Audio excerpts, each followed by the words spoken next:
तो जब रील्स एक बार चालू हो रही है तो फिर वो क्या कर रही है, चली जा रही, पता चला 8 बजे बैठते, खाना खाने के बाद हाथ भी नहीं धुला है, सीधे बिस्तर में घुस गए और रील्स चल रही है 12 बज गए 1 बजे। हाँ, अब तो ऐसे भी हो गए हैं कि जब बस चले तो बच्चों को 24 घंटे की जगह वो 28-30 घंटे भी पैदा करवा दें, वो पता नहीं क्या कर सकते हैं जी। मशीन बना के रख दी हम बच्चों से।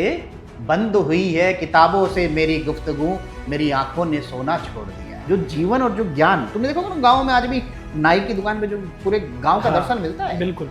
तुमने देखा होगा गाँव में एक चाय की दुकान है ना, वहाँ पे पूरा गाँव बसता है। बिल्कुल वही बात है, मैं माँ बाप से बार बार बोलता हूँ। अभी 10वीं 12वीं के एग्जाम्स की दुनिया चल रही थी, तनाव आए दिन आप देखते हो क्या हो रहा है, कोई बच्चा सुसाइड कर रहा है। सिर्फ हम उस बच्चे के वजूद को नहीं बचा रहे हैं। सर, आजकल का जो यूथ है उसमें एक नई चीज़ और देखने को मिल रही है कि पूरा जो यूथ है वो लगभग मोबाइल में लगा हुआ है। हाँ एकदम।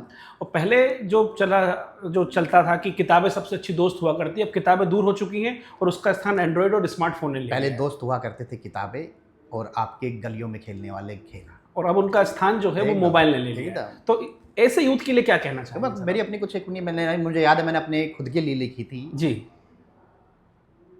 कि जब से बंद हुई है किताबों से मेरी गुफ्तगू, जब से बंद हुई है किताबों से मेरी गुफ्तगू, मेरी आंखों ने सोना छोड़ दिया है।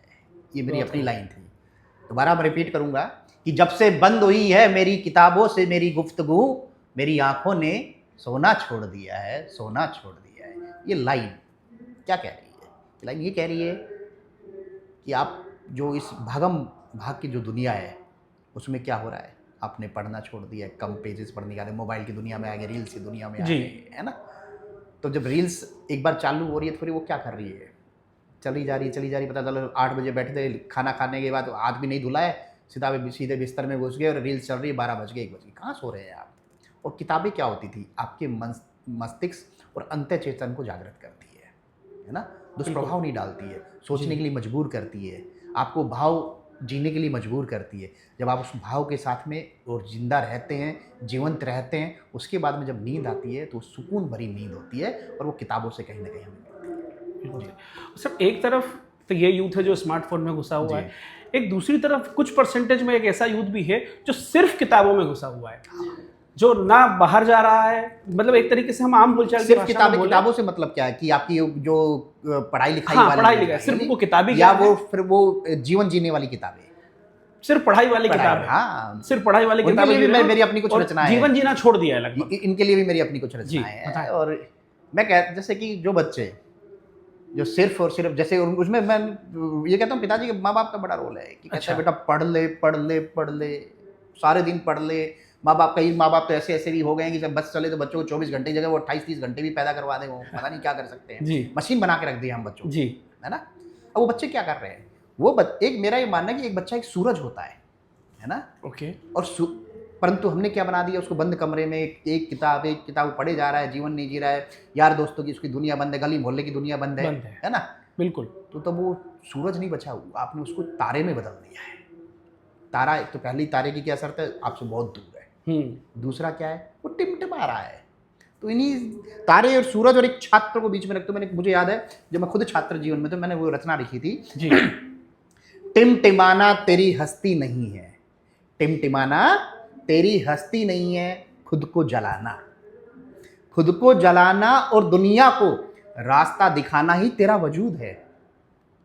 और इस वजूद का क्या मतलब है कि बेटा सूरज की तरह कुछ अपने अंदर कुछ इनपुट्स लीजिए, दीन दुनिया के जीवन जीने के इनपुट्स लीजिए और खाली खुद मत जिए।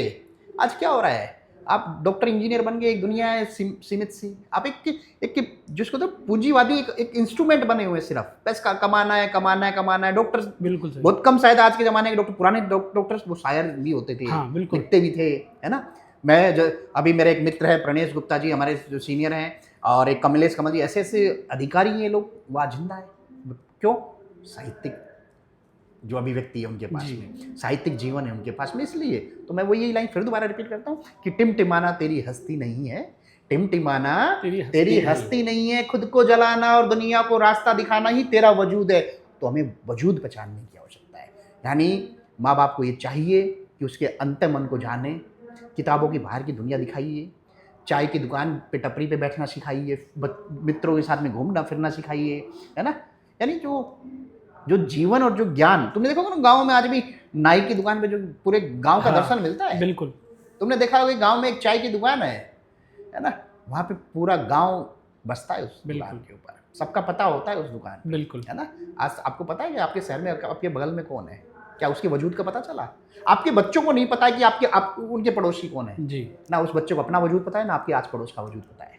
जब तक आप जिंदा नहीं रहेंगे तब तक कहाँ से वजूद आएगा? तो वही बात है, मैं बाप से बार बार बोलता हूँ। अभी 10वीं 12वीं के एग्जाम्स की दुनिया चल रही थी, तो तनाव आए दिन आप देखते हो क्या हो रहा है, कोई बच्चा सुसाइड कर रहा है। सिर्फ हम उस बच्चे के वजूद को नहीं पहचानने दे रहे हैं। ये हमारा दोष है, हमारी सोसाइटी का दोष है, इन मोबाइल की दुनिया का दोष है, माँ बाप का भी दोष है, और कुछ तथाकथित शिक्षकों का भी दोष है जो रील्स की दुनिया में आते हैं, कभी ज्ञान नहीं देते।